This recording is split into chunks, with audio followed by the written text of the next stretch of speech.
يا أيها الذين آمنوا إن تطيعوا الذين كفروا يردوكم على أعقابكم فتنقلبوا خاسرين بل الله مولاكم وهو خير الناصرين سنلقي في قلوب الذين كفروا الرعب بما أشركوا بالله ما لم ينزل به سلطانا ومأواهم النار وبئس مثوى الظالمين ولقد صدقكم الله وعده إذ تحسونهم بإذنه حتى إذا فشلتم وتنازعتم في الأمر وعصيتم من بعد ما أراكم ما تحبون منكم من يريد الدنيا ومنكم من يريد الآخرة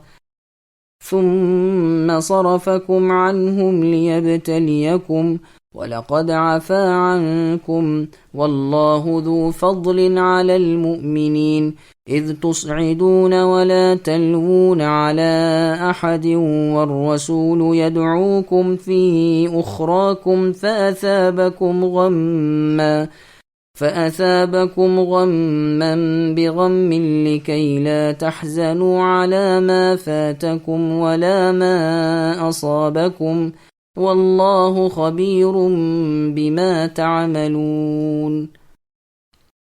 اے ایمان والو، اگر تم کافروں کی باتیں مانو گے تو وہ تم کو تمہاری ایڑیوں کے بل پلٹا دیں گے، یعنی تم کو مرتد بنا دیں گے، پھر تم نامراد ہو جاؤ گے، بلکہ اللہ ہی تمہارے مولا ہیں اور وہی بہترین مددگار ہیں۔ ہم ان قریب کافروں کے دلوں میں رعب ڈال دیں گے اس وجہ سے کہ یہ اللہ کے ساتھ ان چیزوں کو شریک کرتے ہیں جس کی کوئی دلیل اللہ نے نہیں اتاری۔ ان کا ٹھکانہ جہنم ہے اور ان ظالموں کی بری جگہ ہے۔ اللہ تعالیٰ نے تم سے اپنا وعدہ سچا کر دکھایا، تم اللہ کے حکم سے انہیں یعنی کفار و مشرکین کو اپنے ہاتھوں سے کاٹنے لگے، یہاں تک کہ تم کم ہمت ہو گئے اور کام میں جھگڑنے لگے اور نافرمانی کرنے لگے، اس کے بعد کہ اللہ نے تمہاری چاہت کی چیز تم کو دکھا دی۔ تم میں سے بعض دنیا چاہتے تھے اور بعض کا ارادہ آخرت کا تھا، پھر تم کو ان سے پھیر دیا تاکہ تم کو آزما لے، اور یقیناً اللہ نے تمہاری لغزش سے درگزر فرما لیا۔ ایمان والوں پر اللہ تعالیٰ بڑے فضل والے ہیں۔ جبکہ تم اے مسلمانوں چڑھے چلے جا رہے تھے اور کسی کی طرف توجہ تک نہیں کرتے تھے، اور اللہ کے رسول تم کو تمہارے پیچھے سے آوازیں دے رہے تھے، بس تم کو غم پر غم پہنچا تاکہ تم فوت شدہ چیز پر غمگین نہ ہو اور نہ ملی ہوئی چیز پر اداس ہو۔ اللہ تعالیٰ تمہارے تمام اعمال سے خبردار ہیں۔ سامعین، اب ان آیتوں کی تفسیر سماعت کیجیے۔ کافروں کی بات ماننے میں ذلت ہے۔ اللہ تعالیٰ اپنے ایماندار بندوں کو کافروں اور منافقوں کی باتوں کے ماننے سے روک رہے ہیں اور بتلا رہے ہیں کہ اگر ان کی مانی تو دنیا اور آخرت کی ذلت تم پر آئے گی۔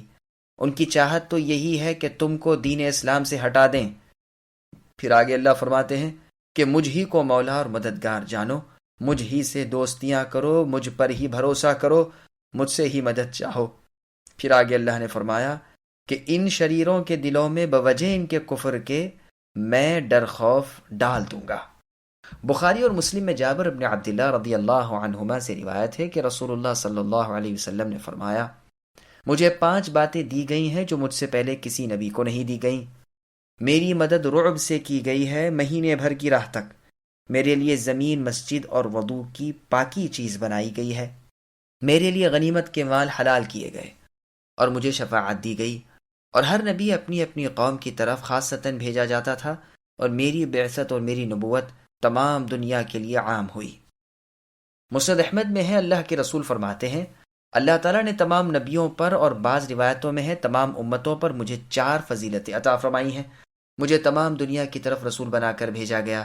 میرے اور میری امت کے لیے تمام زمین مسجد اور پاک بنائی گئی۔ میرے امتی کو جہاں نماز کا وقت آ جائے وہیں اس کی مسجد اور اس کا وضو ہے۔ میرا دشمن مجھ سے مہینے بھر کی راہ پر ہو، وہیں سے اللہ اس کا دل رعب سے پر کر دیتے ہیں، وہ کانپنے لگتا ہے۔ میرے لیے غنیمت کے مال حلال کیے گئے۔ صحیح مسلم کی روایت میں ہے کہ میں مدد کیا گیا ہوں رعب سے ہر دشمن پر۔ مسند کی ایک اور حدیث میں ہے، مجھے 5 چیزیں دی گئی ہیں، ہر سرخ و سفید کی طرف بھیجا گیا، میرے لیے تمام زمین وضو اور مسجد بنائی گئی، میرے لیے غنیمت کے مال حلال کیے گئے جو مجھ سے پہلے کسی کے لیے حلال نہ تھے، میری مدد رعب سے مہینے بھر کی راہ تک کی گئی، مجھے شفاعت دی گئی۔ تمام انبیاء علیہم السلام نے شفاعت مانگ لی، لیکن میں نے اپنی شفاعت کو اپنی امت کے ان لوگوں کے لیے جنہوں نے اللہ تعالیٰ کے ساتھ کسی کو شریک نہ کیا ہو چھپا رکھی ہے۔ جنگ احد کے چند مزید واقعات۔ پھر آگے ارشاد ہوتا ہے کہ اللہ تعالیٰ نے اپنا وعدہ سچا کر دکھایا اور تمہاری مدد کی۔ اس سے بھی یہ استدلال ہو سکتا ہے کہ یہ وعدہ احد کے دن کا تھا، 3000 دشمن کا لشکر تھا، تاہم مقابلے پر آتے ہی ان کے قدم اکھڑ گئے اور مسلمانوں کو فتح مندی حاصل ہوئی، لیکن پھر تیر اندازوں کی نافرمانی کی وجہ سے اور بعض حضرات کی پست ہمتی کی بنا پر وہ وعدہ جو مشروط تھا رک گیا۔ پس فرماتے ہیں کہ تم انہیں اپنے ہاتھ سے کاٹتے تھے، شروع دن میں ہی اللہ تعالیٰ نے تم کو ان پر غالب کر دیا، لیکن تم نے پھر بزدلی دکھائی اور نبی کی نافرمانی کی، ان کی بتلائی ہوئی جگہ سے ہٹ گئے اور آپس میں اختلاف کرنے لگے، حالانکہ اللہ نے تم کو تمہاری رغبت کی چیز دکھا دی تھی، یعنی مسلمان صاف طور پر غالب آ گئے تھے، مال غنیمت آنکھوں کے سامنے موجود تھا، کفار پیٹ پھیر کر بھاگ کھڑے ہوئے تھے۔ تم میں سے بعض نے دنیا طلبی کی اور کفار کی ہزیمت یعنی ہار کو دیکھ کر نبی اکرم صلی اللہ علیہ وسلم کے فرمان کا خیال نہ کر کے مال غنیمت کی طرف لپکے، گو بعض نیک نیت اور آخرت طلب بھی تھے، لیکن اس نافرمانی وغیرہ کی بنا پر کفار کی پھر بن آئی اور ایک مرتبہ تمہاری پوری آزمائش ہو گئی، غالب ہو کر مغلوب ہو گئے، فتح کے بعد شکست ہو گئی، لیکن پھر بھی اللہ نے تمہارے اس جرم کو معاف فرما دیا، کیونکہ وہ جانتے ہیں کہ بظاہر تم ان سے تعداد میں اور اسباب میں کم تھے۔ خطا کا معاف ہونا بھی عفا عنکم میں داخل ہے، اور یہ بھی مطلب ہے کہ کچھ یوں ہی سی گوشمالی کر کے کچھ بزرگوں کی شہادت کے بعد اللہ نے اپنی آزمائش کو اٹھا لیا اور باقی والوں کو معاف فرما دیا۔ اللہ تعالیٰ با ایمان لوگوں پر فضل و کرم، لطف و رحم ہی کرتے ہیں۔ عبداللہ بن عباس رضی اللہ عنہما سے مروی ہے کہ رسول اللہ کی مدد جیسی احد میں ہوئی ہے کہیں نہیں ہوئی۔ اسی کے بارے میں ارشاد باری ہے کہ اللہ نے تم سے اپنا وعدہ سچا کر دکھایا، لیکن پھر تمہارے کرتوتوں سے معاملہ برعکس ہو گیا۔ بعض لوگوں نے دنیا طلبی کر کے رسول کی نافرمانی کی، یعنی بعض تیر اندازوں نے جنہیں رسول اللہ نے پہاڑ کے در پہ کھڑا کیا تھا اور فرما دیا تھا کہ تم یہاں سے دشمنوں کی نگہبانی کرو، وہ ہماری پیٹھ کی طرف سے نہ آئیں، اگر تم دیکھو ہم ہار بھی گئے تو تم اپنی جگہ سے نہ ہٹنا، اور اگر تم دیکھو کہ ہم ہر طرح غالب آ گئے تو بھی تم غنیمت جمع کرنے کے لیے بھی اپنی جگہ نہ چھوڑنا۔ جب رسول اللہ غالب آ گئے تو تیر اندازوں نے حکم عدولی کی، وہ اپنی جگہ کو چھوڑ کر مسلمانوں میں آ ملے اور مال غنیمت جمع کرنا شروع کر دیا۔ صفوں کا کوئی خیال نہ رہا، درے کو یعنی تیر اندازوں کی پہاڑ پر جو جگہ تھی اس کو خالی پا کر مشرکوں نے بھاگنا بند کیا اور غور و فکر کر کے اس جگہ سے حملہ کر دیا۔ چند مسلمان جو اب تک وہاں جمے کھڑے تھے وہ شہید ہو گئے، اور اب ان لوگوں نے مسلمانوں کی پیٹھ کے پیچھے سے ان کی بے خبری میں اس زور سے حملہ کیا کہ مسلمانوں کے پیر نہ جم سکے، اور شروع دن کی فتح اب شکست میں بدل گئی، اور یہ مشہور ہو گیا کہ رسول اللہ بھی شہید ہو گئے، اور لڑائی کے رنگ نے مسلمانوں کو اس کا یقین کرا دیا۔ تھوڑی دیر کے بعد جب کہ مسلمانوں کی نظریں چہرے مبارک یعنی اللہ کے رسول کے چہرے پر پڑیں تو وہ اپنی سب کوفت اور ساری مصیبت بھول گئے اور خوشی کے مارے رسول اللہ کی طرف لپکے۔ آپ ادھر آ رہے تھے اور فرماتے تھے کہ اللہ کا سخت غضب نازل ہو ان لوگوں پر جنہوں نے اللہ کے رسول کے چہرے کو خونا خون کر دیا، انہیں کوئی حق نہ تھا کہ اس طرح ہم پر غالب آ جائیں۔ تھوڑی دیر میں ہم نے سنا کہ ابو سفیان پہاڑ کے نیچے کھڑے ہوئے ہیں۔ یہ اس وقت مشرک تھے اور مشرکین کی طرف سے سپہ سالار کی حیثیت سے آئے ہوئے تھے۔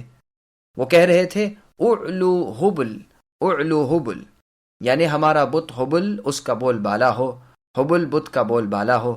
ابو بکر کہاں ہیں؟ عمر کہاں ہیں؟ عمر رضی اللہ عنہ نے پوچھا اللہ کے رسول اسے جواب دوں؟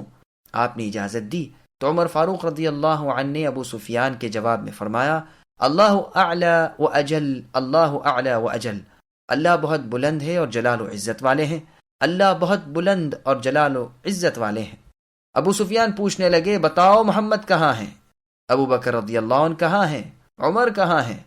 آپ رضی اللہ عنہ نے فرمایا یہ ہیں رسول اللہ اور یہ ہیں ابو بکر اور یہ ہوں میں عمر فاروق۔ ابو سفیان کہنے لگے یہ بدر کا بدلہ ہے، یوں ہی دھوپ چھاؤں الٹتی پلٹتی رہتی ہے، لڑائی کی مثال تو کنویں کے ڈول کی سی ہے۔